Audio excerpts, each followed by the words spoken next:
causes of death related to unintentional injury for people under 55 years of age. You can better protect yourself against drowning by becoming a strong swimmer, learning to remain calm and think clearly in the water, taking the time to exercise caution around the water, making sure that you are not alone when you are in or near the water.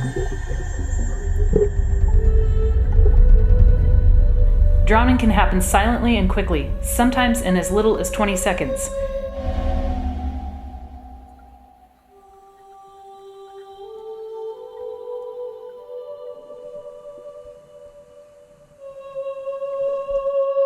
Do not wait until it is too late. Drowning is preventable.